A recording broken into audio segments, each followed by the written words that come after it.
Hi all, welcome to the second lecture of corporate finance for the MSc Finance. Today what we're going to have a look at is basically at applications of this fixed investment model that we looked at last week. So we'll have a look at a model of debt overhang, which basically is related to the fact that a firm is heavily indebted, too heavily indebted actually, in order to make profitable new investments. And we'll have a look at when that can happen and what might be a solution to that. And then we're going to look at two strategies that firms in reality use to basically solve or mitigate this problem of credit rationing. So the problem of not being able to finance a project which is in itself a positive NPV project. So we're going to look at diversification and at sequential projects, which are two ways in which firms try to relax the constraints, credit constraints that they might face. So we looked, of course, last week at agency costs. So in particular, we focused in this lecture on moral hazard. So the moral hazard resulting from the hidden effort or the hidden actions of the entrepreneur, which led to inefficiencies. So we saw this credit rationing was one of those inefficiencies, the major inefficiency in that model actually. And that meant, some projects which do have a positive NPV actually do not get financed. When? Well, not always, but in particular if the entrepreneur does not have sufficient own assets and cannot actually get on board a sufficient amount of external financing given the moral hazard that's in this problem. So the model that we looked at was this fixed investment model. It's going to be a model that we're going to use today and actually more or less in the rest of the course as well. It's a workhorse model, if you wish, of a modern theoretical corporate finance. In particular, the workhorse model in the book by Tirol. So what we'll do basically in the course is keep on using this model and adding stuff to it, adding moving parts to it in order to get more insight in A, what might go wrong, and B, what might be solutions to those issues that might go wrong. So this week we are going to look at an extension of this fixed investment model. So the extension, as I just said, is about debt overhang. So debt overhang relates to pre-existing debt. So there has been a past of the firm, there has been a large amount of debt already accumulated from this past, and that might affect how in the future actually new projects might get financed. And again, this is related to agency costs. This is for agency costs related to debt financing.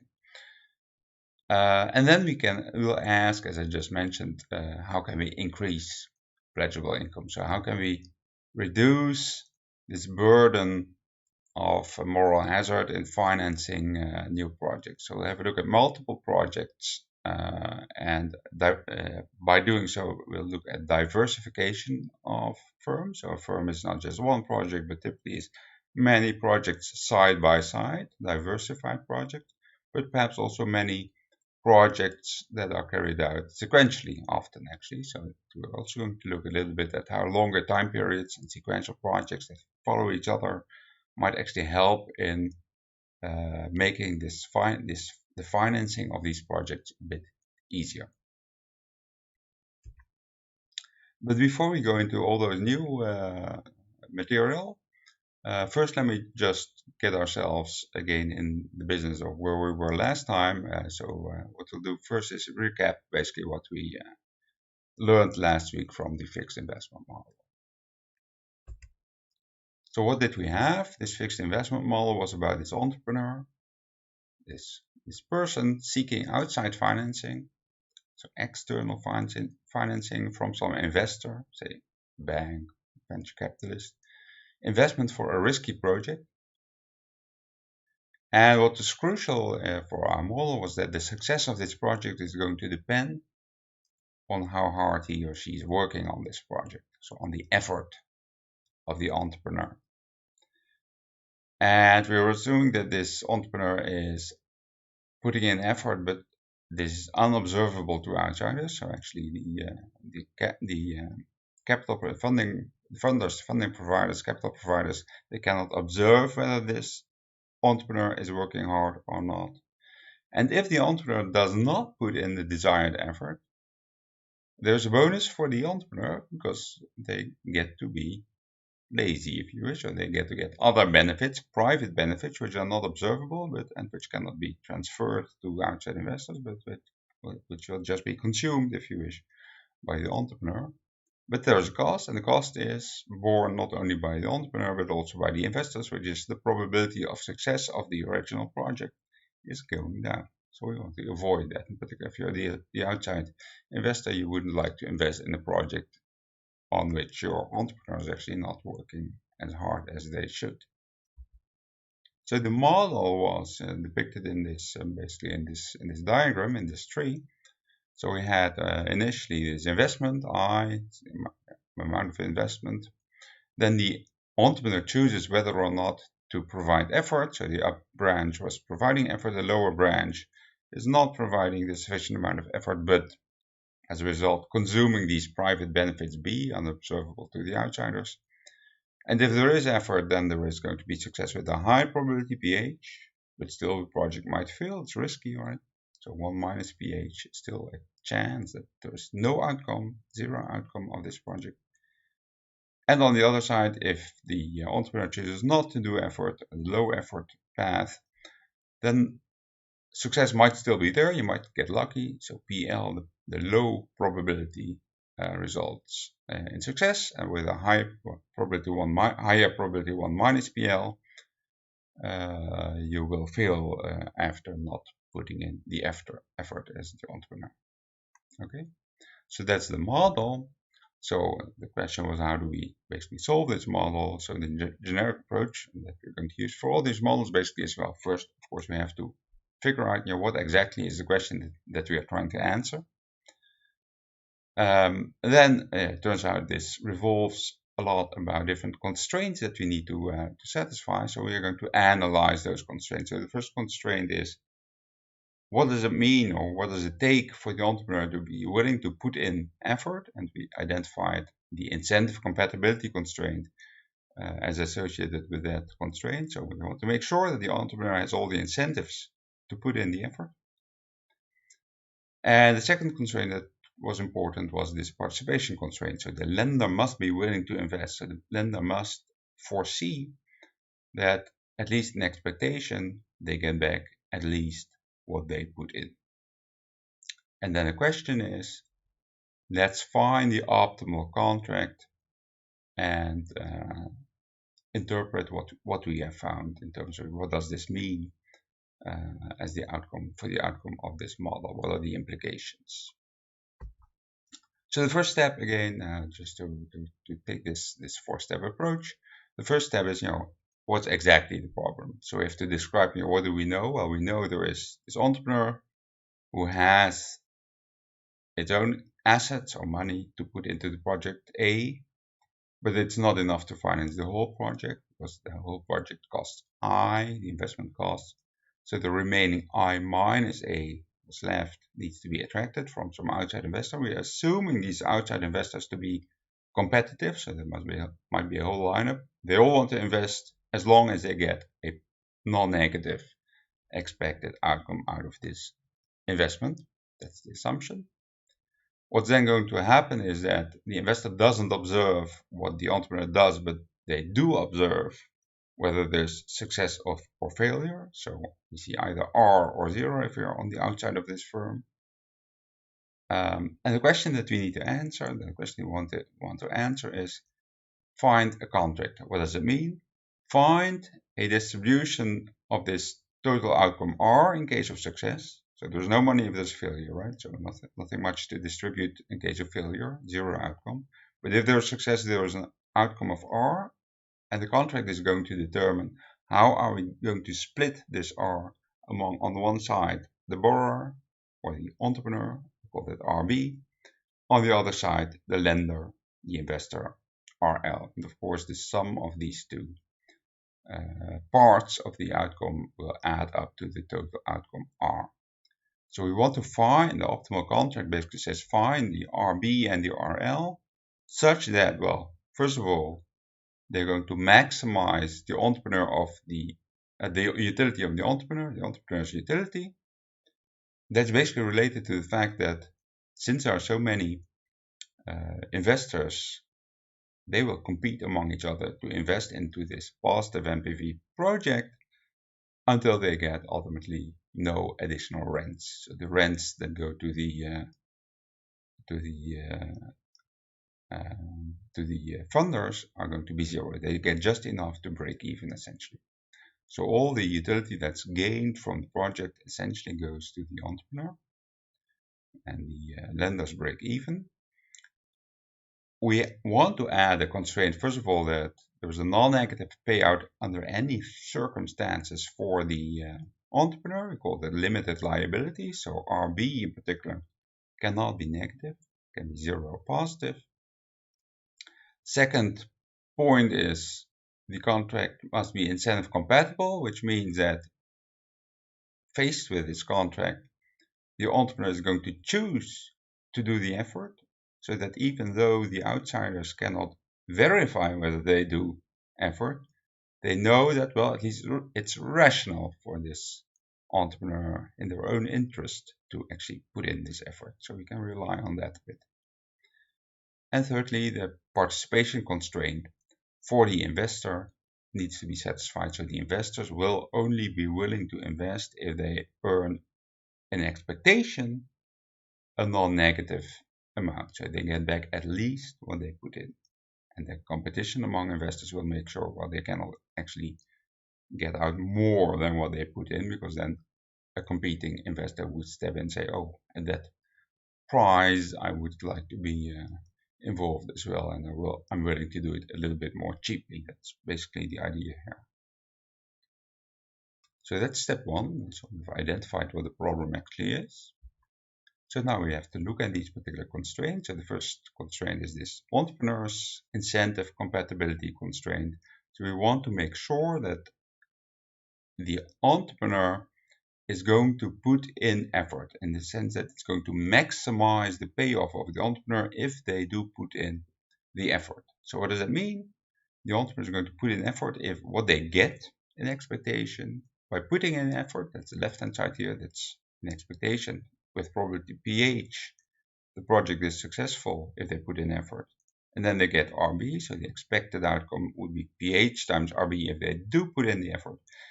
If on the other side they do not put in effort or put in low effort, well, still the project might succeed, but with a lower probability PL, so they get an expectation PL times RB out of this project, but they will also get this B, these private benefits associated to this lower effort choice. So we see that this incentive, or we saw last week, we saw that the incentive compatibility constraint can then be translated as the RB, so the payment that needs to go to the borrower, to the entrepreneur, needs to be at least as big in this case as B divided by the difference in these probabilities, delta P. So delta P, if you remember, was PH minus PL. So this is the incentive compatibility constraint.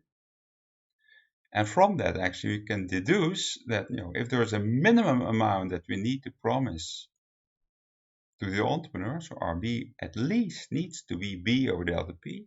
If it's less than that, well, then certainly the entrepreneur is not going to put in the work. So there's a minimum amount that needs to go, if there's success for the project, to the entrepreneur. Well, then we can obviously not offer all the outcome, all the R of the project to the investor, because it's just not sufficient.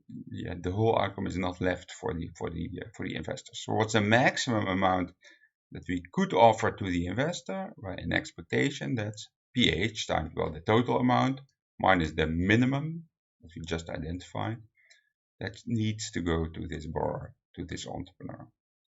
So that leads to this right hand side and down there, PH times big R minus B over delta P. That's the maximum income that we can promise to outside investors without violating this incentive compatibility constraint for the entrepreneur. So that's that maximum expected income that we can promise to outsider, we call that the expected pledgeable income. So that's what we derive essentially from the entrepreneur's incentive compatibility constraint. So then we can go to the investor's participation constraint. So the investor needs to get paid at least enough to break even, so to earn back the I minus A, the amount of money that they put in expectation. But obviously we can only hope to realize this or manage to realize this if the expected pledgeable income is at least as high as that, right? So the expected pledgeable income needs to be higher than the financing needs I minus A. So this is essentially a different way to write the participation constraint for the investor. Might not hold this constraint, right? So if B is fairly high then, or I minus A is fairly large, then it might be impossible to, this inequality might not hold. But if it does, then we will have financing. And due to this perfect competition among investors, the contract will then look like, well, we're going to promise to the investors an amount RL, so the lender's part of the outcome, the lender's part of the proceeds of this project. And we're going to make sure that an expectation, so PH times RL, that's the expected outcome for that the lenders get, is going to be equal to I minus A. Again, as a result of this perfect competition assumption between the different investors. And of course, we can only realize this if the expected pledgeable income is at least as high as this I minus A. So that was the third step, analyze the investors' participation constraint, this participation constraint for the lenders. Fourth, final step is, what do we learn from this? So what we learn here is that this participation constraint, together with the minimum amounts of RB that we found from the incentive compatibility constraint, implies that there must be a minimum amount of assets that the entrepreneur already needs to have. So A, the assets that the entrepreneur has to begin with, has to be at least as big as this expression A bar over here, which takes this particular form. What that means, if the entrepreneur has some money of their own, but it's less than A bar, so A is bigger than 0, they have some money, but not enough, as in it doesn't reach this level A bar, then no investment is provided, even though this project itself is a positive NPV project. So this is what we call credit rationing. So who is credit rationed? Well, those entrepreneurs who have positive NPV project, but not enough money of their own to back up their own projects. So one way of interpreting this is outside investors rationally only will lend to borrowers who are already have a certain amount of money, or lend to the rich, if you want to put it a bit more extreme. So if the project is financed, so if this pledgeable income is high enough, then we found that the lender's PC is going to be binding. So that was the result of this competition. So that allows us to deduce what RL is.